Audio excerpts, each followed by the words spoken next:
जय महाराष्ट्र. आवाज येतोय का मागपर्यंत? नाही, स्पीकर मधून थोडे फटाके फुटतात. मी बोललो 4 जून साठी थोडे ठेवा. अमोल दादा, आज तुमच्यासाठी यायलाच पाहिजे होतं आणि तसं मी आलेलो आहे. तुमचं प्रेमाखातर आलेलो आहे. आणि इथे आल्यानंतर एक सांगतो आपल्याला, 4 जूनचं तुमचं दिल्लीचं तिकीट बुक करून ठेवा. दिल्लीला जायला लागणारच. ह्याचे 2 महत्वाचे संकेत आहेत. पहिलं म्हणजे ह्याच मैदानावर इथेच 2004 ला सभा झाली, तेव्हा आपण निवडणूक जिंकलो होतो. जे कोणी होते त्यांचा समाचार घेऊ आपण बोलता बोलता. काय ज्यांना पळायला लागलं त्यांना आधीपासून जास्ती महत्व द्यायचं नसतं. आपण 9 ला आपण इथे सभा घेतली, जिंकलो होतो. 14 ला सभा घेतली, जिंकलो होतो. 19 ला सभा नव्हती घेतली, पण आता 24 ला सभा घेतोय. अमोल दादांना पाठवणार की नाही दिल्लीला? आणि दुसरं मोठं संकेत तुम्हाला सांगतो. आज दुपारी पुण्यात पवार साहेबांची सभा होती. सभा धोधो पावसामुळे झाली नाही, पण जिथे पाऊस पडतो, जिथे पवार साहेब असतात, तिथे आपला विजय निश्चित असतो. हे समीकरण जुळलेलं आहे. आणि आज आपण पाहत आहोत इथे जेवढे आपण सर्वजण इथे आलेला आहात, महाविकास आघाडीला प्रेम द्यायला, आशीर्वाद द्यायला, जो काही उत्साह दिसत आहे, जो काही जल्लोष दिसत आहे, जो एक जोश दिसत आहे, हेच वातावरण मला संपूर्ण महाराष्ट्रात दिसत आहे.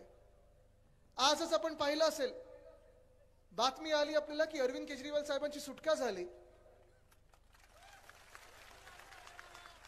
आतापर्यंत जशी बेल मिळायची नाही या ईडीच्या कोर्टामध्ये, आतापर्यंत आपण पाहिलं अनेक राजकीय नेत्यांना छळलं गेलं, 6-6 महिने आठवलं गेलं. मग ते संजय राऊत साहेब असतील, अनिल देशमुख साहेब असतील, संजय सिंगजी असतील, या सर्वांनाच जेलमध्ये 3 ते 6 महिने राहायला लागलं.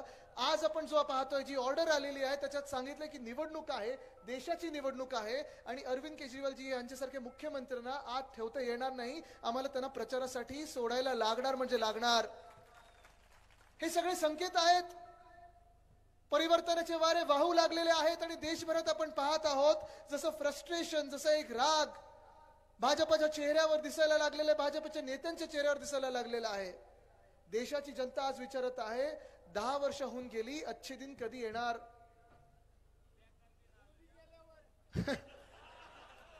बघा, जनतेतून बोलतात लोक. जसं मगाशी सरपंच आपण म्हणाला, ताई आपण तिथून म्हणत होतात. हा जो राग आहे लोकांमधला, 10 वर्ष जे खोटं बोला पण रेटून बोला, हे भाजपचं धोरण राहिलेलं आहे. जे गद्दार आहेत ते बोलतात खोटं बोला पण रडून बोला, हे पण आहे आपल्या राज्यात चाललेलं. काय काय बघा, इथे पण लोक येतो. कुठे कुठे कुठे कुठे आहेत अमोल दादा? हे तुमच्यासाठी सगळे आलेले आहेत, आपल्या महाविकास आघाडीसाठी आलेले आहेत. आणि हे चित्र तुम्हाला सांगतोय, जी काही घोषणा भाजपने दिली होती, अब की बार 400 पारची घोषणा दिली होती. बघा, भाषण करायची पण गरज नाही. जे प्रेसचे पत्रकारचे मित्र जे आहेत, आमचे पत्रकार मित्र आले, तुम्ही यांचंच भाषण लिहून घ्या, आमचं भाषण तर छापूही नका. कारण हा देशाचा आवाज आहे, हा जनतेचा आवाज आहे. आणि ही जनता दिल्लीच्या तख्ताला हलवणार म्हणजे हलवणार, भाजपला गाडणार म्हणजे गाडणारच. आपण पाहतोय ही जी 400 पारचं एक घोषणा जी होती, हळूहळू 400 पारचं मोदी सरकार झालं, मोदी सरकारचं एनडीए सरकार झालं. आता एनडीए सरकारचं येऊन सांगतायत, नाही नाही आम्हाला थोडी मतं द्या, आम्हाला थोडी मतं द्या, आता असं होईल, आता तसं होईल. आज मी तुम्हाला विचारत आहे, जर तुमच्या घरी हे भाजपवाले आले तर तुम्ही त्यांना कुठची घोषणा देणार? अब की बार तडीपार. हे मी तुम्हाला मुद्दामून एवढ्यासाठी सांगत आहे, कारण कदाचित तुमच्या घरी ह्या पुढच्या 2-4 दिवसात प्रचाराला जेव्हा भाजपवाले येतील, नाही तुमच्याकडे येणार नाही, तुम्हाला घाबरतात. पण जे भाजपवाले कोणाच्याही घरी ते जातील, तुम्हाला सांगतील, अरे तुमचं मत तुतारीला देऊ नका, तुमचं मत हाताला देऊ नका, तुमचं मत मशालीला देऊ नका, आम्ही 400 पार होणार आहोत, तुम्ही इथे देऊन मतं का फुकट करताय? आणि तुम्हाला सांगतो, त्यांना घरी बसवा, तुमच्याच घरी बसवा. म्हणजे घरी त्यांच्याच बसवायचं ते 4 जूनला आपल्याला, पण जरा घरी बसवा, चहा द्या, त्यांना पोहे द्या, तो काय कढीपत्ता बाजूला काढायचा तो काढून टाका. आणि मग तुम्ही त्यांना विचारा, चला बसून आम्हाला जरा समजवा, 400 पार येणार तरी कुठून? हे मी तुम्हाला मुद्दामून सांगतोय, कारण ते तुमच्या मनावर खेळण्याचा प्रयत्न करतील. तुमचं मन बदलण्याचा प्रयत्न करतील, तुम्हाला भाजपला बसवून सांगायला लागेल, विचारायला लागेल 400 पार होणार कुठून. कारण काँग्रेसचाच नारा आहे भाजपासाठी, साऊथ से साफ आणि नॉर्थ में हाफ. हे मानसिक खेळ असतात. कोणी कोणी सांगत असतं नाही आमचंच सरकार येणार, 4 जूनला आमचंच सरकार येणार, 400 पार जाणार. 400 काय 300 काय 200 पण येत नाही त्यांचे. तुम्हाला आज आकडे देऊन सांगतो, हेच आकडे तुम्ही त्या भाजपला विचारा.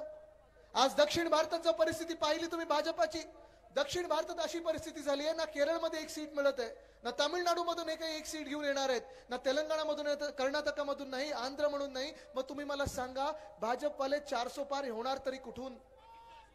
पाकिस्तान मधून होईल कदाचित,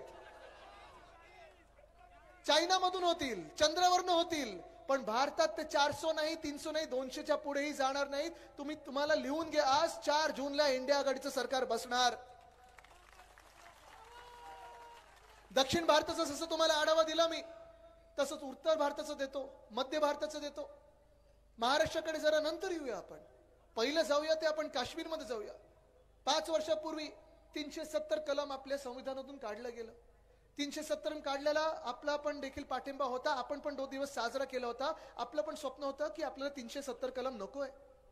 पण ते 370 कलम काढत असताना जे आपल्याला भाजपाने सांगितलं होतं की जम्मू काश्मीरमध्ये सुख शांती समृद्धी येईल, उद्योगधंदे येतील, काश्मीरी पंडित लोक तिथे जाऊन पुन्हा एकदा त्यांच्या घरात आनंदाने राहू शकतील. आज आपण पाहतोय 5 वर्ष झाली, जम्मू काश्मीरमध्ये तर भाजपला उमेदवार मिळतच नाहीये. काश्मीरमधून 2 जागेवर भाजप लढायला तयार नाहीये. आणि लडाखमध्ये जे केंद्रशासित राज्य झालं त्यावेळी त्यांना सांगितलं होतं की 5 वर्षानंतर तुम्हाला मुख्यमंत्री मिळेल, स्वतंत्र तुमचं राज्य म्हणून तुम्हाला राज्य मिळेल. आज आपण पाहतोय सोनम वांगचुक या नावाची एक व्यक्ती, ऐकलं असेल आपण सगळ्यांनी, सोशल मीडियावर पाहिलं असेल, पाहिलं ना तुम्ही सगळ्यांनी. त्या व्यक्तीने 21 दिवस उपोषण केलं. भाजपवाले गेले नाहीत विचारायला. 40,000 लद्दाखी लोक रस्त्यावर होते, उपोषण करत होते, भाजपवाले विचारायला गेले नाहीत. पण आपण पाहत आहोत त्याच भाजपवाल्यांनी पूर्ण एक फौज फाटा लावला. जे लद्दाखच्या बॉर्डरवर चीनच्या विरोधात लावायला पाहिजे होतं ते लद्दाख वासियांवर लावलं. आणि तिथे आपण पाहतोय धोका झाला. लद्दाखचे जे भाजपचे खासदार होते त्यांनी जाऊन जनतेत जाऊन माफी मागितली, सांगितलं एक ही भूल हे करणार नाही आम्ही पुन्हा एकदा, हे सांगितलं त्यांनी. म्हणजे लडाख मधून त्यांना उमेदवार मिळत नाही, काश्मीरमध्ये सीटा लढणार नाहीयेत. मग 400 येणार तरी कुठून, 300 येणार तरी कुठून, 200 येणार तरी कुठून? तसंच जर आपण पाहायला गेलं तर बिहारमध्ये माझ्याच वयाचे तेजस्वी यादव आहेत, 33 वर्षाचा तरुण आहे.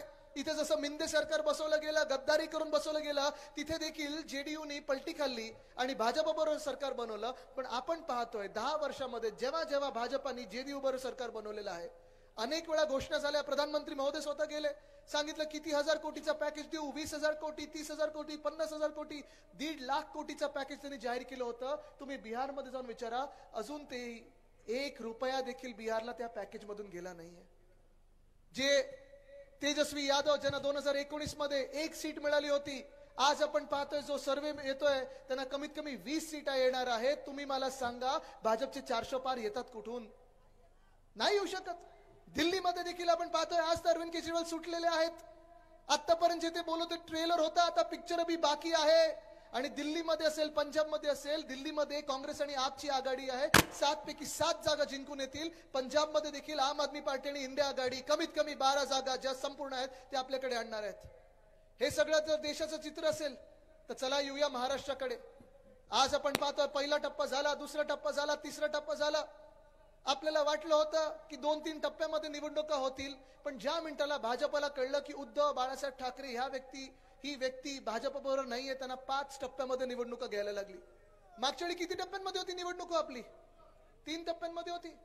24 एप्रिलला मुंबईचं मतदान झालं होतं आणि आपण सगळे आपल्या कामाला लागलो होतो. पवार साहेब दुष्काळी भागात फिरत होते. आपण पाहत होतो, हे सगळं आपण पाहत होतो, डोळ्यासमोर पाहत होतो. पण आज आपण पाहतोय परिस्थिती भाजपची ही झालेली या महाराष्ट्रामध्ये की आतापर्यंत 3रा टप्पा होऊन गेलेला आहे, 4था टप्पा अजून बाकी आहे.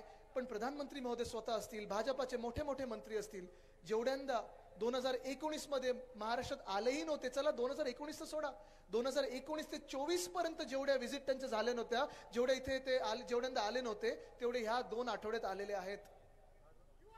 तुम्ही मला सांगा हे चित्र काय आहे? आज आपण पाहतोय ज्या ज्या जिल्ह्यामध्ये जातोय, ज्या ज्या तालुक्यामध्ये जातोय, संपूर्ण आपण चित्र जे पाहतोय ते एकच आहे, महाविकास आघाडीचाच विजय होणार हे चित्र आहे. हे जनतेने आज ठरवलेलं आहे. पवार साहेबांनी देखील काल परवाकडे एका इंटरव्ह्यू मध्ये सांगितलं की महाविकास आघाडी देखील कमीत कमी 35 ते 36 जागा जिंकणार. आणि हे जर असेल तर तुम्ही आज भाजपला विचारलं पाहिजे, हे चित्र जे आहे, देशभरातलं चित्र जे आहे ते बोलकं आहे. तुम्ही आम्हाला सांगा, तुम्ही तुमचं सरकार बनवणार कसं? खोटं बोलू नका. तुमचे भूल थापा, तुमचं खोटारडेपणा आम्ही 10 वर्षात ऐकलेलं आहे. 10 वर्ष झाले. 10 वर्षात आपण अनेक भूल थापा त्यांच्याकडून ऐकल्या. फरक एवढाच आहे 2014 मध्ये 24 मध्ये. 14 मध्ये जे जुमले होते ते 24 मध्ये गॅरंटी मधून आलेले आहेत. बाकी फरक काही नाहीये. मला तुम्ही सांगा ना, 14 मध्ये काय काय आपण ऐकलं होतं? भाजपची जी यशोगाथा आहे 10 वर्षाची हीच आहे. 14 मध्ये जे त्यांनी सांगितलं होतं, आपल्याला वाटतं इथे कोणाचं नाही कोणाचं भलं झालं असेल. 14 मध्ये आपणच प्रचार करत होतो भाजपसाठी आणि तेव्हा भाजपने सांगितलं होतं कालाधन परत आणणार आणि प्रत्येकाच्या खात्यात 15 लाख रुपये येणार. आलेत कोणाच्या खात्यामध्ये 15 लाख रुपये? आलेत कोणाच्या खात्यामध्ये 15 लाख रुपये? भाजपची यशोगाथा त्यांच्या सोशल मीडियामध्ये एवढीच होती की इथे समोर बसलेला वाटत असेल माझ्या खात्यात 15 लाख आलं नाही, पण मागे कोणाच्या तरी 10व्या रांगेत 15 लाख खात्यात आले असतील. ज्यांच्या खात्यात 15 लाख रुपये आले त्यांनी जरा हात वरती करून मला दाखवावं. तुमचेच गेले. मग मला सांगा, गद्दारांच्या घरी खोके कसे पोहोचले हो? त्यांच्याकडे 50 खोके पोहोचू शकतात, आपल्याकडे 15 लाख येऊ शकत नाहीत.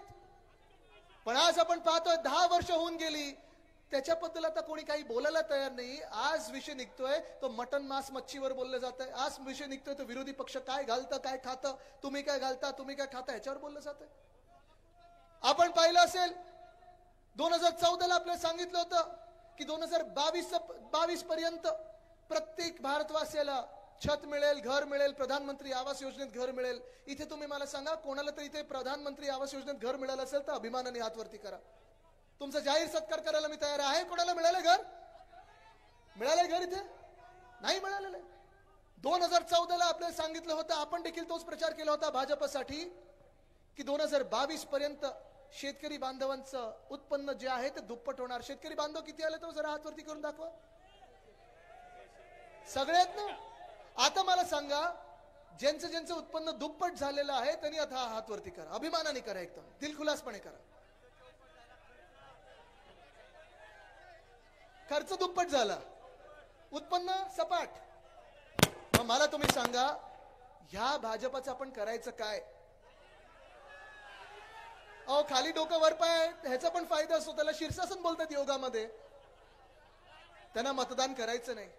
पण आज आपण पाहतोय, गेली 10 वर्ष आपण पाहत आहोत, गेली 10 वर्ष जी होती ती हुकुमशाहीची होती, तानाशाहीची होती. देशाला जेव्हा 65 वर्ष झाली तेव्हा तुम्ही विचारू शकत होतात भाजप म्हणून, किंवा आपण त्यावेळी विरोधी पक्ष म्हणून विचारू शकत होतो की काँग्रेसनी 65 वर्षात काय केलं. पण आज जो प्रश्न येतोय, जो भाजपकडून येतोय की काँग्रेसनी 75 वर्षात काय केलं, मग मागची 10 वर्ष कोणाची होती? आज आपण हा विचार केला पाहिजे. मागच्या 10 वर्षामध्ये जे बहुमताचं सरकार होतं, जे तानाशाहीचं सरकार होतं, जे स्वतःचं सरकार होतं, एका नेत्याचं सरकार होतं, एका मनाचं सरकार होतं, त्या सरकारने आपल्याला दिले तरी काय? आज 10 वर्षानंतर निर्मला सीतारामन ताई अर्थसंकल्प सादर करत असताना त्यांनी सांगितलं की आम्हाला तर शोध लागलेला आहे की आम्हाला 4 वर्ग या देशात मिळालेले आहेत, सापडलेले आहेत. 4 वर्ग, 4 जातींचा आम्ही शोध लावलेला आहे आणि पुढची जी काही वर्ष असतील आम्ही ह्या 4 जातींची सेवा करू. माहिती आहे कुठची 4 जाती त्यांनी सांगितले? पहिली जात त्यांनी सांगितली शेतकरी, दुसरी जात त्यांनी सांगितली महिला, तिसरी जात त्यांनी सांगितली युवा आणि चौथी जात त्यांनी सांगितली गरीब. चला आढावा घेऊया आपण. 4 जाती, 4 वर्ग आहेत ना इथे. एक एक प्रश्न आता सोडवत जाऊया आपण, म्हणजे तुम्हाला स्पष्ट होईल तुम्ही कोणाला मतदान करायचं. पहिला वर्ग जो आहे शेतकरी, सगळे आपण शेतकरी बांधव आहात ना. आता तुम्ही मला सांगा, जे महाराष्ट्रातले जे तुम्ही शेतकरी बांधव आहात, ह्याच गेल्या 5 वर्षातला आढावा घेऊया. 5 वर्षामध्ये जेव्हा आपलं महाविकास आघाडीचं सरकार होतं, शिवसेना, राष्ट्रवादी काँग्रेस आपले सगळे मित्र पक्ष, आपण जेव्हा एकत्र इथे शासन करत होतो, राज्य चालवत होतो, तेव्हा कोविडच्या काळात देखील आपण कर्जमुक्ती 2 लाखापर्यंतची जी केलेली ती पोहोचली होती, सगळ्यांकडे पोहोचली होती ना. त्याच्या आधीचा 5 वर्षात आपल्याला आठवत असेल. दादा बसून घ्या. अच्छा, सोसायटी चेअरमन होता आपण. अभिनंदन आपलं. बघा, ही जनता बोलते. पण हेच तुम्हाला सांगतो, फडणवीस साहेबांनी जी कर्जमुक्ती दिली होती, त्यांनी तर पहिलं सांगितलं होतं कर्ज माफी. अहो सरकारकडून होतं या शेतकऱ्यांना माफ करणारं. उद्धव साहेबांनी सांगितलं होतं तुम्ही अन्नदाता आहेत, अन्नदाता देवो भव. आम्ही कर्ज माफी बोलणार नाही, कर्जमुक्ती बोलू. आणि ती कर्जमुक्ती आज पोचली. जेव्हा फडणवीस साहेबांनी कर्जमाफी सांगितली होती, होर्डिंगवर दिसली, खात्यापर्यंत पोचली नाही. ती खात्यापर्यंत पोचायला तुम्हाला सांगितलं जायचं तुमच्या पणजोब्यांना आणा, पंटूला आणा, नातवाला आणा, ह्याचं बोट घ्या, ह्याचा अंगठा घ्या. झालं होतं की नाही असं? पण उद्धव साहेबांनी जी कर्जमुक्ती दिली ती एका बोटावर दिली आणि ती कर्जमुक्ती आपण करून दाखवली. हे आपलं महाविकास आघाडीचं सरकार होतं, हे आपलं कर्तव्य होतं आणि हे आपण पार पाडलं. पण आज आपण पाहतोय गेल्या 2-2.5 वर्षामध्ये जेव्हा जेव्हा काही आपत्ती येते आपल्यावर, कधी अवकाळी पाऊस होतो, कधी गारपीट होती, कधी काही वादळ येतं, तुम्ही मला सांगा या मिंदे सरकारचं, या भाजप प्रणित खोके सरकारचे कृषी मंत्री तुम्ही कधी पाहिलेत येतं ना इथे? पाहिलेत तुमच्याकडे कधी येतं ना? आलेत कधी गावात? चला इकडचे सोडा, केंद्रातले कृषी मंत्र्यांचं नाव माहिती का तुम्हाला? पाहिले कधी तुम्ही त्यांना? नाही पाहिले. आणि मग पंचनामे करायला लावले, जिओ टॅगिंग करायला लावलं, सगळं काही केल्यानंतर तुम्ही मला सांगा 1 रुपयाची तरी मदत तुमच्याकडे आली का खात्यावर? आले कधी? आले कधी? आज मी तुम्हाला विचारते सगळे शेतकरी बांधवांना, अशा भाजपला तुम्ही मतदान कधी करणार का? करू शकणार का? हे पाप आपण पुन्हा करणार का? चला इकडचं सोडा, दिल्लीचा विचार करूया आपण. इथे ड्रोन फिरत होता, जरा ड्रोन वरती घेऊ शकतो का आपण? कुठे तो ड्रोन? 2 वर्षापूर्वी 370 दिवस आपण पाहिलं होतं. पंजाब मधले असतील, चंदीगड मधले असतील, हरियाणा मधले असतील, उत्तर प्रदेश मधले असतील, हे सगळे शेतकरी बांधव दिल्लीकडे मोर्चा घेऊन गेले होते. दिल्लीच्या बॉर्डरवर बसले होते, उपोषण करत होते, आंदोलन करत होते, सांगत होते काळे कायदे मागे घ्या, MSP द्या, जे तुमच्याच जाहीरनाम्यात आहे ते कबूल केलेलं आहे ते आम्हाला द्या. तेव्हा स्वतः प्रधानमंत्री महोदय टीव्हीवर आले होते आणि त्यांनी सांगितलं होतं की ज्या काही तुम्हाला शब्द दिलाय तो आम्ही पाळू. 2 वर्ष होऊन गेली, 2.5 वर्ष होऊन गेली. जानेवारी फेब्रुवारी मध्ये कुडकुडत्या थंडीमध्ये आपण पाहिलं या सगळ्या 4-5 राज्यांचे पुन्हा एकदा शेतकरी मोर्चा घेऊन गेले दिल्लीकडे. पण आपण आज पाहिलं त्यांना, जे मोर्चा घेऊन गेले, जे आंदोलन करणारे आपले शेतकरी बांधव ते होय आपलेच देशातले होते ना, आपल्याच राज्यातले होते, आपल्याच देशातले होते. त्या शेतकरी बांधव ते बघत पाहताना केंद्र सरकारनी, भाजपाच्या सरकारनी, प्रधानमंत्री महोदयांच्या सरकारनी आपल्या शेतकरी बांधवांना थांबवण्यासाठी तिथे लाठीचार्ज केला, गोळीबार केला. मगाशी जो ड्रोन फिरत होता ना आपली फोटोग्राफी करत, आपल्याला आता भीती नव्हती वाटत कारण तो फोटो खेचत होता, पण त्याच ड्रोन मधून अश्रुधूर सोडला. मला तुम्ही सांगा, अशा भाजपला तुम्ही कधी मतदान कराल का? करू शकाल का? हे पाप तुम्ही कराल का? नाही करू शकत, आपण कदापि करणार नाही. पण ह्याच्याच पुढे इथे थांबले नाहीत. भाजपचे मोठे मोठे नेते, मोठे मंत्री आपल्याच शेतकरी बांधवांना अतिरेकी बोलले, खालिस्तानी बोलले, माओवादी बोलले, अर्बन नक्सल बोललेले आहेत. तुम्ही मला सांगा, ही भाजपा तुम्हाला तुमची वाटते का? ठीक आहे दादा, आता ड्रोन बसवा खालती, आला नंतर आला, माझ्यावर अश्रुधूर करू नका ते, ठीक आहे. पण आज आपण पाहतोय की हा शेतकरी बांधव आज हैराण आहे, त्रस्त आहे. शेतकरी आत्महत्या वाढत चाललेल्या आहेत. खतमालाला भाव नाही, खताचा भाव वाढत चाललेला आहे, पीक मालाला भाव नाही. आणि हे सगळं होत असताना अमोलदादा, आपण जे कांदा निर्यात बंदीचं बोललात, ती बंदी उठवली गेली, हे सत्य परिस्थिती आहे. पण ती कुठची उठवली गेली माहिती का? पहिली गुजरातची पहिली उठवली, 1.5 की 2 आठवड्यानंतर आपल्या महाराष्ट्राची उठवली. हा अन्याय किती सहन करायचा, आपण किती पाहत राहायचं, हा प्रश्न मला पडतो. आणि ह्याच प्रश्नांसाठी आपल्याला केंद्रात सरकार बनवायचं आहे. तुम्ही अमोलदादांना मतदान करणार की नाही? करणार ना सगळे शेतकरी बांधव अमोलदादांना मतदान? आता चला दुसरा वर्ग घेऊया आपण. दुसरा वर्ग म्हणजे तरुण आहे, युवा आहे, जे माझ्या वयाचे असतील, माझ्यापेक्षा थोडे वर खालती असतील, म्हणजे 20शीतले असतील, 30शीतले असतील, 40शीतले असतील. आपल्या महाविकास आघाडीच्या काळामध्ये आपण पाहिलं असेल, आपल्या 2-2.5 वर्षामध्ये कोविडचा काळ असताना देखील, जगातलं अर्थचक्र बंद पडलं असताना देखील आपण 6.5 लाख कोटीची गुंतवणूक आपल्या महाराष्ट्रात आणू शकलो, राज्यात आणू शकलो. आहे ना, आपण जे काम केले ते लोकांसमोर आहे. मध्यंतरीच्या काळात इकडचेच उद्योग मंत्री काय करतात, इकडचे उद्योग माहित नाही मला, पण त्यांनी सांगितलं होतं की आदित्य ठाकरे खोटं बोलतात, आम्ही व्हाईट पेपर काढू. अजूनही व्हाईट पेपर काढू शकले नाहीत, कारण मी जे बोलत होतो रेकॉर्ड सहित बोलत होतो, कुठेही मला खोडू शकलेले नाहीयेत. पण आज हे सरकार आपलं गेल्यानंतर, महाविकास आघाडीचं सरकार गेल्यानंतर, तुम्ही मला सांगा, प्रत्येक जो उद्योगधंदा आपल्या राज्यात येणार होता, आपण आणणार होतो, महाविकास आघाडी सरकार म्हणून आणणार होतो, पाठवला कुठे या बिंदे सरकारनी? भाजप सरकारनी पाठवला कुठे? वेदांत फॉक्सकॉन पाठवलं कुठे? बल्ट्रक पार्क पाठवलं कुठे? मेडिकल डिव्हाइस पार्क पाठवलं कुठे? एअरबस टाटा पाठवलं कुठे? रिन्युएबल एनर्जी पार्क पाठवलं कुठे? 40 गद्दार पळवले कुठे? आता कळलं सगळं का गुजरातला पाठवलं जातंय. थँक्यू बोलायला सगळं गुजरातला पाठवलं जातंय. आणि तुम्ही लिहून घ्या, जर तुम्ही ह्याच भाजपला डोक्यावर बसवलं ना तर आपलं मंत्रालय देखील सुरतला नेतील किंवा अहमदाबादला नेतील त्या बुलेट ट्रेन मधून. खरंय ना. बघा, गुजरातशी आपलं काही भांडण नाही, काही वैर नाही, माझा वैयक्तिक वादच नाहीये. माझी नेहमी ही भूमिका राहिलेली आहे की ज्या ज्या राज्याचं त्यांचं हक्काचं असेल ते त्यांना मिळालंच पाहिजे. मग आसामचं असेल, मणिपूर शांत झालं तर मणिपूर असेल, सगळं काही त्यांच्या त्यांच्या राज्यात गेलं पाहिजे. पण माझ्या महाराष्ट्राच्या तरुणांच्या हातातला घास जेव्हा तुम्ही खेचून घेता आणि गुजरातच्या घशात टाकता, तिथे मी नडणार आणि लढणार म्हणजे लढणारच. मी आज तुम्हाला विचारत आहे, मी आपल्या तरुणांसाठी लढत आहे, या हक्कासाठी लढत आहे. इकडचे तरुण मला साथ आणि सोबत देणार की नाही? देणार ना. आणि साथ माझी द्यायची असेल तर इथे अमोल दादांना तुम्ही निवडून देणार की नाही? देणार ना. कारण आपण पाहतोय हे सगळं क्षेत्र जे आहे ते कोलमडत चाललेलं आहे. उद्योग क्षेत्र कोलमडत चाललेलं आहे. महाराष्ट्रात याला भीती वाटते उद्योजकांना. त्यांना वाटतं जे एक्स्टॉर्शनिस्ट बसलेले आहेत, जे मिंदे गँग बसलेली आहे, मग विचारायचं असतं त्यांना की आम्ही नक्की कोणाकडे जाऊ. जे एक घटनाबाह्य मुख्यमंत्री त्यांच्याकडे जाऊ की 2 हाफ DCM आहेत त्यांच्याकडे जाऊ. कारण प्रत्येकाचा वाटा वेगळा वेगळा असतोच. पण आपलं तसं नव्हतं. आपलं एकच होतं, जे काही असेल ते महाराष्ट्रासाठी झालं पाहिजे आणि 80% माझ्या भूमिपुत्रांना तिथे नोकऱ्या मिळाल्या पाहिजेत, ही आपण अट टाकली होती. पण आपण आज पाहतोय की जसं आज उद्योग आपल्या राज्यात यायला तयार नाहीत. नोकर भरतीचा जो प्रश्न तो बिकट होत चाललेला आहे. तलाठी भरतीचा जो विषय होता, मला तुम्ही सांगा, 200 मार्काचा पेपर होता. तुम्ही वाचलं असेल तर एका मुलाला किती मिळाले हो? 212, 214. काही ईव्हीएम मधून त्यांनी पेपर लिहिला होता की काय? पण आज आपण पाहतोय पोलीस भरती असेल, तलाठी भरती असेल, सगळ्या परीक्षा, अनेक मुलं आपल्या पूर्ण राज्यातून, वेगळ्या वेगळ्या जिल्ह्यातून, खास करून इथे ओमदादा आलेले आहेत, त्यांच्या देखील जिल्ह्यातून, त्यांच्या मतदारसंघातून आपल्या पुण्यामध्ये येतात, अभ्यास करतात, दिवस रात्र मेहनत करतात.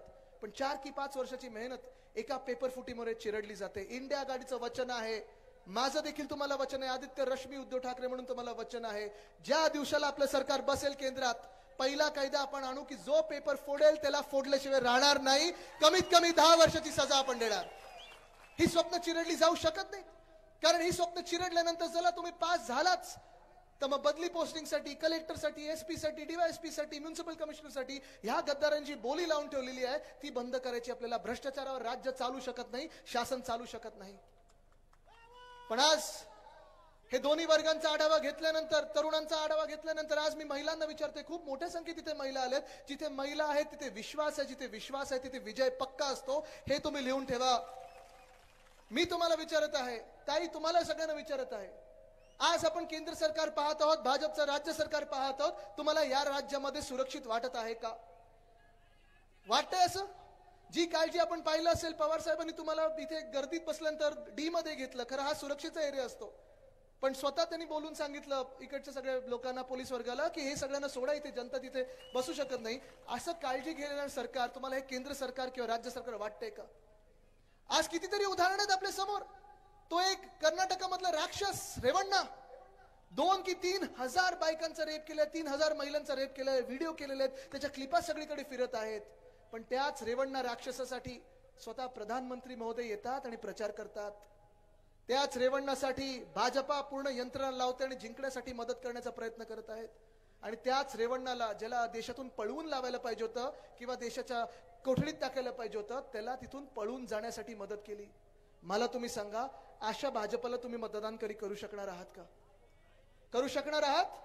अहो हेच काय, गुजरात मधलं दुसरं उदाहरण देतो. बिल्किस बानो नावाची एक महिला होती. तिचा जेव्हा बलात्कार होत होता, 4 की 5 लोक तिचा बलात्कार करत होते. दुसरे 2-3 लोकांनी तिच्या मुलीला, 3 वर्षाच्या मुलीला तिच्या डोळ्यासमोर बलात्कार होत असताना चिरडून मारून टाकलं. त्याच लोकांना, त्याच बलात्कारी लोकांना कोर्टाने सजा सुनावली, जेलमध्ये पाठवलं, जन्मठेपेत पाठवलं. आणि जन्मठेप झाल्यानंतर कोर्टाचा अवमान करून मागच्या वर्षीच्या गुजरातच्या निवडणुकीमध्ये भाजपाच्या सरकारने त्याच बलात्कारांना बाहेर काढलं, आरती ओवाळली, गळ्यात हार टाकले त्यांच्या केंद्रीय मंत्र्यांनी आणि प्रचारात फिरवलं. मान्य आहे तुम्हाला ही भाजप? मान्य आहे तुम्हाला ही भाजप? जे महिलांचा आदर करू शकत नाही, जे महिलांचं संरक्षण करू शकत नाही, मान्य आहे तुम्हाला ही भाजप? आपल्याला जी शिकवण दिलेली आहे, वंदनीय हिंदू सम्राट बाळासाहेब ठाकरेंनी जी शिकवण दिलेली आहे की बिल्किस बानोची जातपात धर्म कुठचाही असो, कुठच्याही महिलेचा जातपात धर्म कुठचा असो आणि बलात्कारांचा जातपात धर्म कुठचा असो, जातपात धर्म न पाहता त्या बलात्काराला भर चौकात फाशीच झाली पाहिजे, हे आपलं धोरण आहे. आणि म्हणून आपण भाजप सोबत कधीही जाऊ शकत नाही. पण आपल्याच राज्यामध्ये आपण पाहतोय, या मिंदे सरकारमध्ये पाहतोय, 2 मंत्री असे आहेत मंत्रिमंडळात बसलेले आहेत. अजूनही एक मंत्री महोदय असे आहेत ज्यांनी सुप्रियाताई सुळेंना, चला 1 मिनिट विचार सोडून द्या की त्या लोकसभेच्या खासदार आहेत आणि पुन्हा होणार आहेत. 1 मिनिट विचार सोडून द्या की त्या नेत्या आहेत पण त्या महिला तर आहेत. सुप्रियाताईंना घाणेरड्या शिव्या टीव्हीवर दिल्या होत्या. खरं तर त्या मंत्रिमंडळातून त्याची हकालपट्टी त्याच दिवशी झाली पाहिजे होती, पण त्यांना पदोन्नती दिली. वारकरन बरोबर आहे. काय त्यांचं नाव? सत्तार नाही, गद्दार. तसेच दुसरे मंत्री आहेत, आपल्या काळात त्यांच्यावर आरोप झाले होते, बलात्काराचे आरोप झाले होते, अत्याचाराचे आरोप झाले होते. उद्धव साहेबांनी एका मिनिटात लाच मारून मंत्रिमंडळातून काढून टाकलं होतं. सांगितलं होतं गेट आउट. बरोबर बोलतोय ना मी? आपण पाहिलं ना. पण आज आपण पाहतोय की याच सरकारमध्ये जेव्हा गद्दारी केली, पाठीत खंजीर खूप असला, अवकाळी सरकार आपल्या डोक्यावर बसवलं, त्या मंत्र्याला पुन्हा एकदा तुमच्या डोक्यावर बसवलंय. मी आज इथे आलेल्या सगळ्या महिलांना विचारतोय, तुम्ही ह्या भाजपला मतदान करू शकाल का? ज्या दिवशी ईव्हीएम वर आपल्याला तुतारीचं बटन दाबायचं आहे, तुम्ही दुसरं कुठचंही चिन्ह करू शकणार का? घड्याळावर मतदान करू शकणार का? नाही करू शकत आपण. कारण आपल्याला आपलं राज्य, छत्रपती शिवरायांचं राज्य जे आहे, तिथे महिलांचा आदर झालाच पाहिजे. आणि हेच राम राज्य आपल्याला देशात आणायचं आहे. रावणाचं राज्य घालवून टाकायचं, रेवणाचं राज्य घालून टाकायचं. पण 4था वर्ग जो आहे, गरीब म्हणून जे संशोधन केलं निर्मलाताईंनी, आज मी तुम्हाला विचारतोय, गरीब तर आपण सर्वांनाच वाटायला लागलेलो आहोत. कारण आज ह्या देशामध्ये जगणं कोणाला परवडत आहे का? जगणं कोणाला परवडत आहे का? चला आपण आकडे काढूया ना. जे भाजपाचे जुमले होते, वादे तर बोलूच नाही शकत, जे जुमले होते ते जुमले जे आपण डोळ्यासमोर जर आणले तर 2014ला जीडीपी, अर्थतज्ञांचं नाही, आपलं सामान्य माणसाचं जे जीडीपी असतं, गॅस, डिझेल, पेट्रोल, मला तुम्ही सांगा 2014ला गॅसची किंमत काय होती? आता किती झाली? सांगा जाऊन भाजपला. हे 400 पार करून ठेवले तुम्ही, 1200 झाले ना. आता मग तुम्ही भाजपला मतदान करू शकणार आहात? वाटतं हे गरिबांचं सरकार आहे? चला, डिझेलची किंमत किती होती आठवते का? तेव्हा 1 रुपया वाढवला युपीच्या सरकारने की आपण आंदोलन करायला रस्त्यावर यायचो युती म्हणून. पण आज जे सिलेंडर घेऊन बसले होते आपल्या सोबत, मंत्री झाले, आज कुठे काही बोलायला तयार नाहीयेत. पेट्रोलचं बरोबर आहे, तुम्ही सगळे जनता एकदम प्रचारात तयार झालेला आहात. पेट्रोलची किंमत आठवते का? नाही आठवत. पण आज 10 वर्षानंतर देखील प्रचार कशावर होतोय? स्वतःच दाखवण्यासाठी. काही नाहीये, काही दाखवू शकत नाही. आणि आज प्रचार होतोय तो मटन, मांस, मच्छीवर होतोय. आज प्रचार होतोय की तुम्ही खरे हिंदू आहात की खोटे हिंदू आहात. आज प्रचार होतोय तो आपल्या राज्यामध्ये येऊन आपल्या नेत्यांचा अपमान होतोय आणि ह्याच्यावर प्रचार केला जातोय. तुम्ही लक्षात घ्या, आपण जर महाराष्ट्राची स्वाभिमानी जनता असू तर हे अपमान आपण खपून घेणार आहात की नाही, ह्याचं उत्तर आज मिळालं पाहिजे आणि येत्या 13 तारखेला मिळालं पाहिजे. जे नेते आपल्या राज्यात येऊन सांगतात की एक देशातले नेते महाराष्ट्रातून जे आहेत ती भटकती आत्मा आहेत, हे वाक्य तुम्हाला मान्य आहे? सगळ्यांना आहे मान्य? कोणाला? हा विचार तुम्ही मतदानाच्या दिवशी केला पाहिजे. तेच नेते येऊन दुसऱ्या नेत्यांना सांगतात बाळासाहेब ठाकरे की नकली संतान. मान्य आहे तुम्हाला? म्हणजे तुम्ही विचार करा, जे 2 नेते आपल्या देशात आज लढाई देतात सत्यमेव जयतेची, सत्तामेव जयतेची नाही, सत्यमेव जयतेची, त्यांचा इथे येऊन अपमान करतात, महाराष्ट्रातून येऊन अपमान करतात. खरी सेना कोण, खोटी सेना कोण, खरी राष्ट्रवादी कोण, खोटी राष्ट्रवादी कोण, हे बाहेरून येणारे लोक आपल्याला शिकवायला लागलेले आहेत. तुम्ही मला सांगा, तुम्ही त्या भाजपला धडा शिकवणार की नाही? कारण आज जो समाचार घ्यायचा होता गद्दारांचा तो घेतलेला आहे. पण मी आज नुसतं एकच गोष्ट विचारायला आलेलो आहे. बघा, जास्ती वेळ मला घ्यायचं नाही. अजून थोरात साहेब आहेत, पवार साहेबांना बोलायचं आहे. वरिष्ठ असताना जास्ती वेळ बोलायचं नसतं. पण अमोल दादांनी जो समाचार घेतलेला आहे, कारण भाजपवर बोलताना, मिंदे गटावर बोलताना, गद्दार जे राष्ट्रवादीतून फुटले त्यांच्यावर बोलताना, आपण उमेदवारावर एकच प्रश्न उमेदवाराला मला विचारायचा आहे. चला, आपण खूप वेळा एकत्र प्रचार केलाय, मी देखील तुमच्यासोबत प्रचार केलेला आहे. इथे दिवस रात्र आलो आणि मी माझ्या वयाच्या 13व्या की 14व्या वर्षापासून ह्याच मैदानात येतोय. अनेक सभा तुमच्यासाठी पाहिलेल्या आहेत. जेवढी मेहनत उद्धव साहेबांनी किंवा माझ्या आजोबांनी, वंदनीय हिंदू हृदय सम्राट बाळासाहेब ठाकरेंनी घेतलेली आहे ती पाहिलेली आहे. काय काय तुम्हाला जिंकवण्यासाठी केलेलं आहे ते पाहिलेलं आहे. हरल्यानंतर देखील तुमचं जे रडगाणं होतं ते देखील आम्ही ऐकून घेतलेलं आहे. सगळं काही आम्ही ऐकून घेतलेलं आहे. तुम्ही मला सांगा, मुळात तुम्ही शिवसेना सोडून म्हणजे उद्धव साहेबांची, बाकी गद्दार गँग ही शिवसेना नाहीच, शिवसेना उद्धव बाळासाहेब ठाकरे म्हणजे उद्धव साहेबांची शिवसेना सोडून मिंदी गटात गेल्या कशाला होतात हे माहित नाही, हे नवीन प्रकरण बाहेर येते. त्यांनी तेव्हा कारण दिलं होतं की दादा शिवसेना संपत आहेत, फंड देत नाहीत आणि शिवसेना संपत आहेत. बरोबर आहे. मग कुठे गेलात तुम्ही? मिंदी गटात गेलात होत की नाही? आता सीट तिथे गेल्यानंतर आता कोणाच्या पाया जाऊन पडलात तुम्ही? मग तुम्ही नक्की गेलात का तिथे? जो पक्ष संपत होता, जी व्यक्ती शिवसेना संपायला निघाली होती असं तुम्हीच आरोप केला होता, ज्यासाठी तुम्ही आमच्याशी गद्दारी केली, त्याच माणसाच्या बरोबर जाऊन उमेदवार बनलात कसे? आज हा प्रश्न त्यांनी जर विचार केला तर त्यांना पण रात्री झोप येणार नाही. झोप तर येणारच नाहीये. कारण ही सगळी जनता जी आलेली आहे अमोलदादांना सपोर्ट करायला, अमोलदादांना पाठिंबा द्यायला, पाठबळ द्यायला, महाविकास आघाडीला विजय करायला, तुम्ही मला सांगा आपण 13 तारखेला कुठच्या चिन्हावर मतदान करणार आहात?